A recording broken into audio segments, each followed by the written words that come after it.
మోకాళ్ళ నొప్పులు, disc problems లాంటి అన్ని సమస్యలకు సంప్రదించండి Homeocare international world class homeopathy 9001175550. Telangana PCC అధ్యక్షుడిని ఖరారు చేసే ప్రక్రియలో కాంగ్రెస్ అధిష్టానం తీవ్ర కసరత్తు చేస్తుంది. ఇప్పటికే ముఖ్యమంత్రి రేవంత్ రెడ్డి ఢిల్లీ వచ్చి కాంగ్రెస్ అధిష్టానంతో చర్చల మీద చర్చలు జరిపారు. 5 రోజుల పాటు ఢిల్లీలోనే ఉండి దీనికి సంబంధించి ఒక క్లారిటీని ఇచ్చి వెళ్ళటం జరిగింది. అయితే ఇక్కడ ప్రధానంగా రెండు పేర్లు ప్రధానంగా అనిపిస్తున్నాయి.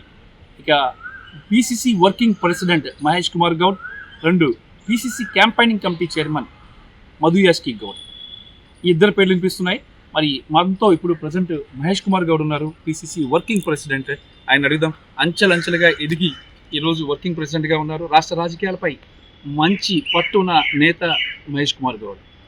నమస్కారం మహేష్ కుమార్ గౌడ్ గారు.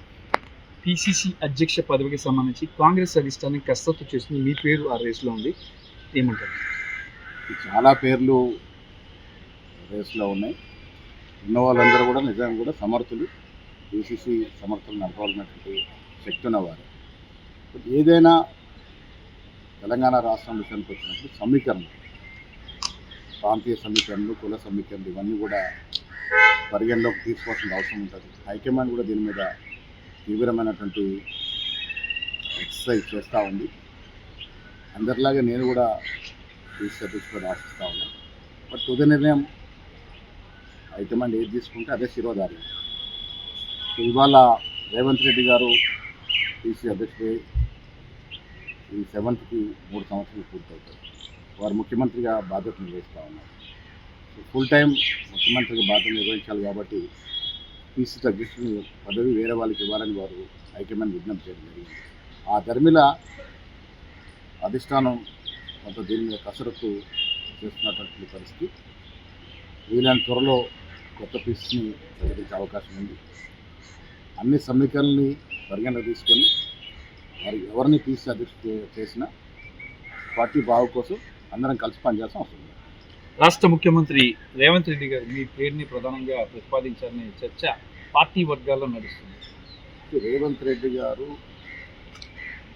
నేను రిక్వెస్ట్ చేసినప్పుడు నేను తటస్థంగా ఉంటాను. చాలామంది అధ్యక్ష పదవి కోసం అడుగుతూ ఉన్నారు. అందులో సీనియర్ చాలామంది ఉన్నారు. వీళ్ళందరూ అడుగుతున్నప్పుడు నేను ప్రత్యేకంగా నా ఆలోచన పెట్టడం సరికాదు. హైకమాండ్కి ఎవరు సామర్థ్యం ఏంటో బాగా తెలుసు కాబట్టి వారు ఏ నిర్ణయం తీసుకున్నా వారితో నేను కలిసి పనిచేయడానికి సిద్ధంగా ఉన్నానన్న మాట చెప్పడం జరిగింది. ముఖ్యమంత్రి గారు తటస్థంగా ఉన్నారు.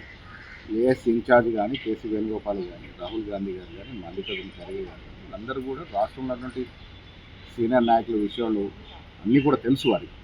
సో ఇప్పుడున్న పరిస్థితుల్లో ఎవరైతే నడపగలుగుతారో, ఎవరైతే దానికి సరిపోతారనే విషయం మళ్ళీ సమీకరణలు దృష్టిలో పెట్టుకొని నిర్ణయం తీసుకుంటారు. ఎవరిని నియమించినా 5 ఏళ్ల పాటు అటు ప్రభుత్వంతో ఇటు కార్యకర్తలతో కలిసిమెలిసి కోఆర్డినేట్ చేసుకొని ముందుకు పోవాల్సిన అవసరం ఉన్నది. హైకమాండ్ ఏ నిర్ణయం తీసుకున్నా దానికి మేము ఫిర్సవ్వాలి. ఈరోజు మీరు మల్లికార్జున ఖర్గే గారిని, పార్టీ అధ్యక్షుడు మల్లికార్జున ఖర్గే గారిని కలిశారు, ఏం మాట్లాడారు, ఆయన ఏం చెప్పారు? మల్లికార్జున గారిని మర్యాదపూర్వకంగా కలవడం జరిగింది.